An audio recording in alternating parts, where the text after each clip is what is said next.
Bonjour, bonsoir, ici Willy Soletech. Nous sommes ici à la gendarmerie de Nanga Iboko. Je vais profiter de cette vidéo pour répondre à un problème précis. Pourquoi nous utilisons les inverseurs dans les installations en plus de l'inverseur intégré des onduleurs?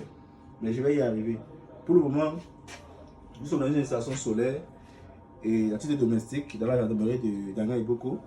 On a notre batterie 15 kWh au lithium, 6000 cycles, on a notre coffret inverseur, on a notre coffret de protection générale. Tout ce qui concerne la sécurité, ça ne se passe ici. Donc, notre système est protégé au moins à 80%, pour ne pas dire 100%. Parce que l'électricité, on ne maîtrise pas toujours. Nous avons notre onduleur hybride, 6 kVA. Et puis, de ce fait, je voulais répondre à ce problème d'inverseur que nous utilisons en plus. Vous savez, l'onduleur, c'est un appareil. C'est un appareil électronique comme tout autre appareil.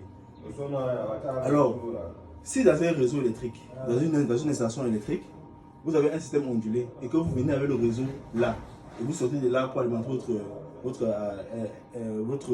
domicile, en plus des panneaux solaires, ça voudrait dire que si l'onduleur s'arrête pour une raison quelconque, pour un défaut, pour une maintenance, quoi que ce soit, vous n'aurez pas d'électricité. Pourtant, vous avez le réseau local.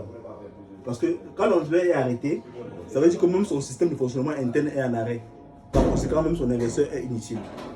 Du coup, lorsqu'il y a arrêt de l'onduleur, pour une raison quelconque, l'inverseur externe étant indépendant de l'inverseur interne de l'onduleur, prend le relais, même si l'onduleur est en arrêt, à cause d'un problème. Donc voilà pourquoi l'inverseur intégré des onduleurs n'est pas très recommandé, parce qu'il a des failles. Dans un premier temps, la deuxième raison c'est quoi? C'est que nous sommes au Cameroun et on est tous d'accord que notre réseau électrique est instable.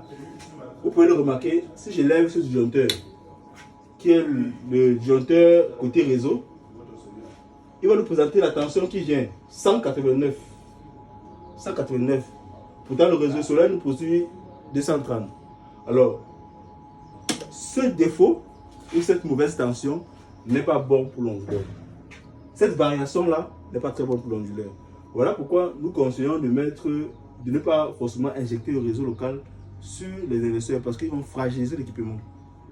Donc, je réponds à cette question parce qu'il y a beaucoup de gens qui se posent la question de savoir pourquoi nous mettons les inverseurs externes sur nos équipements électriques, sur nos équipements solaires. Alors, c'est pour ces deux raisons-là majoritairement. Il y a